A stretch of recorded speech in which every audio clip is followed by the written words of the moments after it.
Python playlist. So we done all the tasks. We done visualization. We make different features engineering, and we make many visualization in this in our previous video. So now let's understand what is time series analysis, and how we can use this time series analysis using our screen time data. So first of all, time series analysis we can use as a real world data set on screen time usage. uh, so we have the data set that records the screen time usage across different age groups, right? We have the different age group, we have the gender and day types. We also have weekdays versus weekends. But before we start analyzing the trends, let's check if we can we can apply time series analysis here.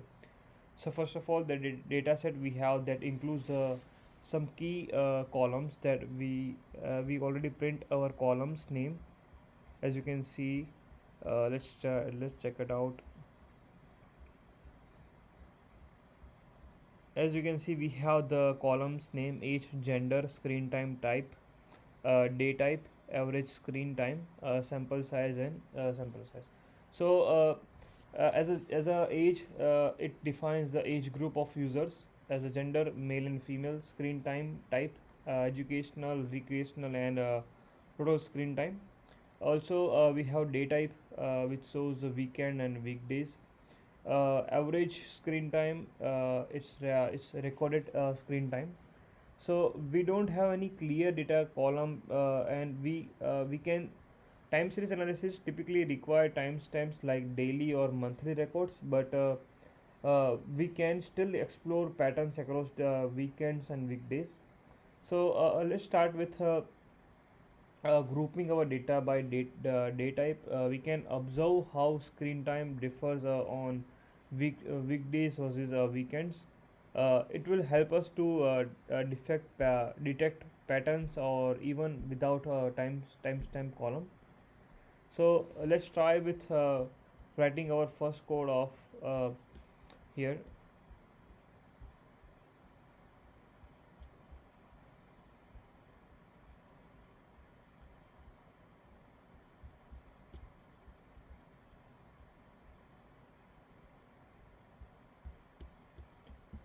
Let's see our grouping by day type.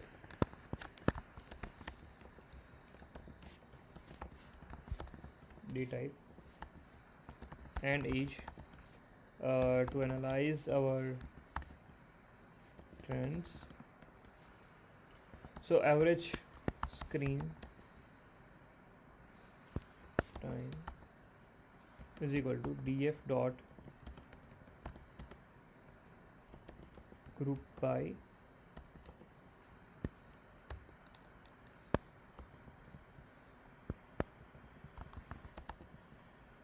age, and we also define day type.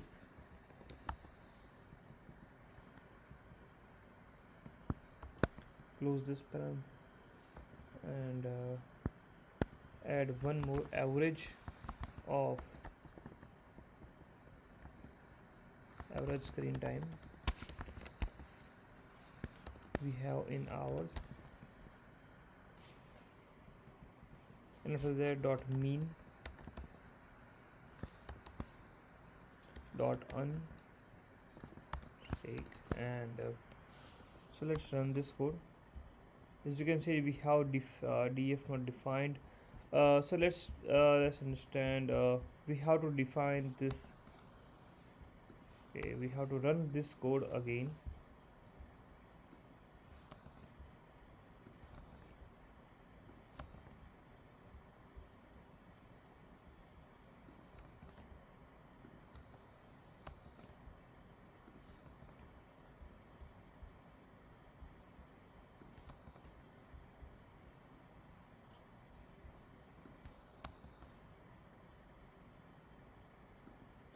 And after that we can also plotting the trends. So for that we have to write plotting the trends. So for that plt dot figure fixed size is equal to 10 and 5. Close this, and plt dot plot our average screen time dot index. We have to copy this and then paste dot index our average screen time by week, we can say weekdays.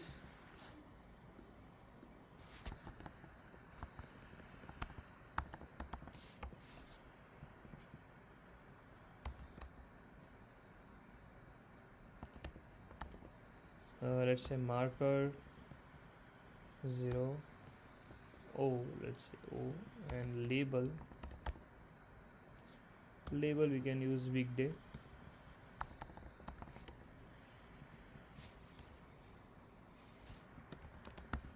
Line style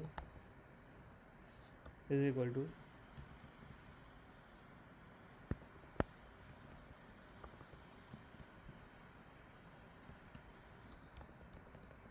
can also plt dot plot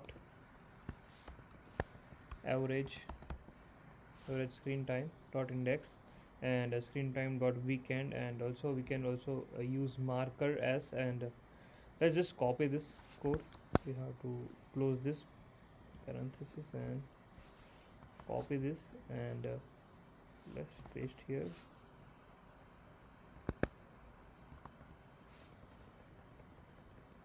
You can see we have the this chart here, and also we done our plotting the trends.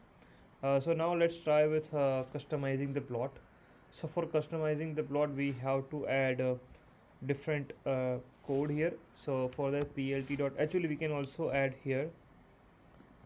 So first of all let's customizing the plot. So for customizing the plot, plt dot x label. As you can see we have the age. We have to be use capital letter as a first. Y label,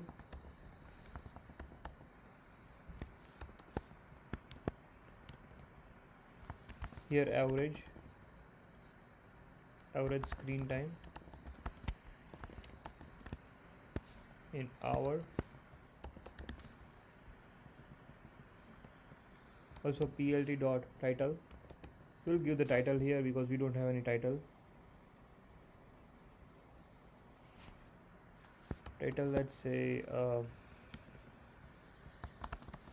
screen time trends, I would say, and weekdays and weekends versus weekends, and plt dot legend and plt dot grid. So use true and plt dot show.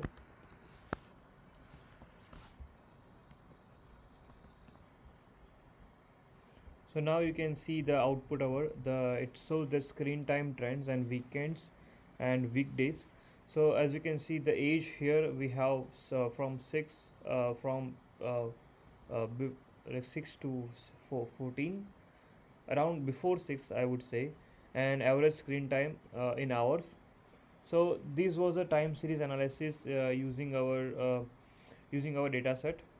So in this video we cover both. We firstly we group by data type and age to analyze trends, and after that we plot the trends and customize the plot, and finally we display the plot. As you can see we have the time screen time trends, weekdays and weekends. So I hope you like